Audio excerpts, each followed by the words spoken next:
여러분 안녕하세요. 네, 우리 늘 고마운 멤버 여러분들을 위한 전역의 오디오북입니다. 흑수저 연금술.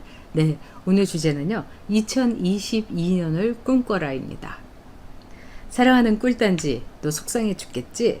그렇게 아끼는 바이크를 고쳤는데 또 고장이 났고 엄마에게 실습용이라고 해서 사달라고 한 거금 100만원짜리 차가 그그그그그 하고 소리를 내고 있으니 말이다.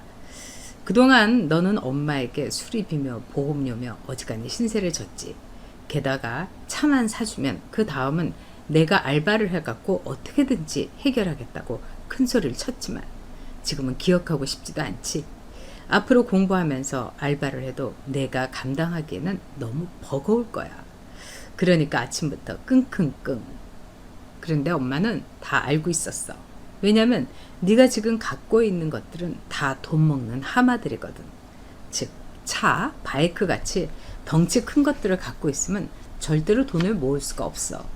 물론 지금은 네가 엄마와 같은 든든한 스폰서가 있으니까 사회생활을 시작하면은 이것도 끝나는 것이긴 하지만 어떤 일을 통해서 너는 앞으로 어떻게 살아야 될지 스스로 정해야 한단다.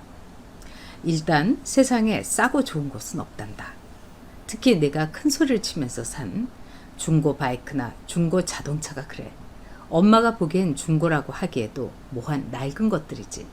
너는 자기 자동차가 있어야 학교 공부에 도움이 된다고 했고 또 분해를 해볼 수 있다고 했었지. 그렇지. 기관 분해를 해봐야지. 엄마는 너의 눈물겨운 이 호소에 모종을 움직였단다. 그렇지만은 엄마는 그때 분명히 말했어. 차값하고 보험료 이유는 다 네가 알아서 하기. 너는 더없이 환한 웃음을 지으며 약속했지. 그럼 엄마 걱정 마. 하지만 결과는 어땠어? 허구한 날 고치러 다니고 돈 들이고 물론 너는 용돈도 쪼개고 알바하느라고 고생했지. 그러니까 좀 덩치가 나가는 물건을 살 때는 아주 신중하게 생각해야 돼. 단지 그 물건 값만이 아니라 유지비. 100만원짜리 자동차보다 200만원짜리 자동차를 사는 것이 결과적으로는 더 쌀 수도 있단다. 왜냐하면 200만원 자동차는 물론 중고지만 유지비가 네 100만원짜리 자동차보다 훨씬 더 적게 들거든. 일생일대의 쇼핑까지는 안 가도 중요한 쇼핑을 할 때는 곰곰이 생각해야 된다. 그 중에 하나가 유지비라는 거야. 유지비가 적잖게 드는 상품을 살 때는 정말 여러 가지를 꼼꼼히 따져봐야 된단다. 예를 들어서 차를 살 때, 바이크를 살 때, 아파트를 살 때란다. 이런 중요한 것들은 일단 앞에서 말한 대로 유지비가 기본적으로 들어가는 거지. 집도 마찬가지야.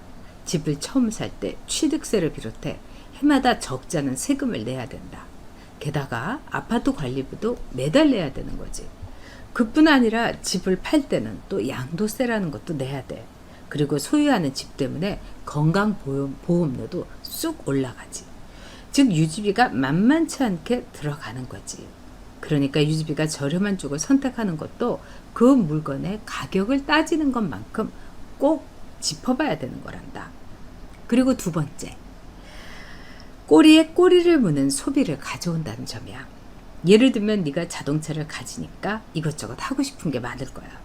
자동차에 자잘한 액세서리서부터 썬팅, 그뿐 아니지. 자동차를 갖고 있으니까 주차료, 또 주차 위반 딱지도 가끔 날라오지 않니? 집을 사는 것도 마찬가지란다. 일단 소유하게 되면 집안을 꾸미고 싶어져. 소파도 포근한 것으로 바꾸고 싶고 이왕이면 침실의 커튼도 암막 커튼이면 좋겠지?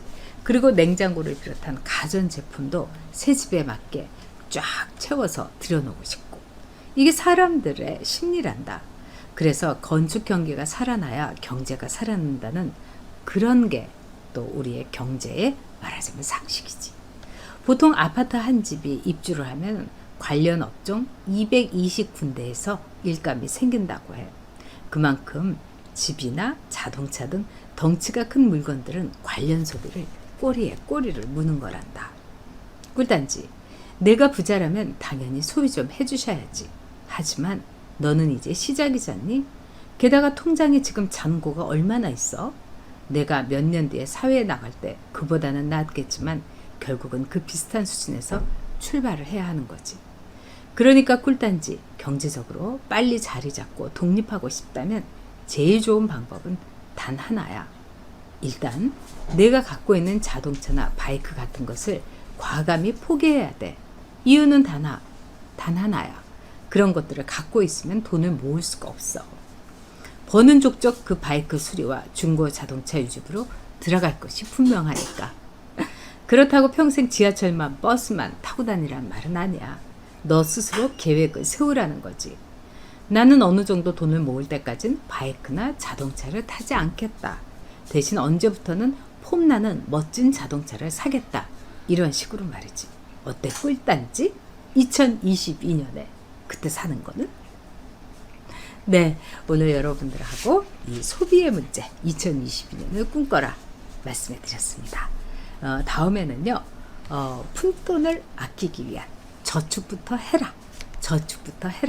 이것으로 여러분과 함께 오디오북 함께 하겠습니다. 감사합니다.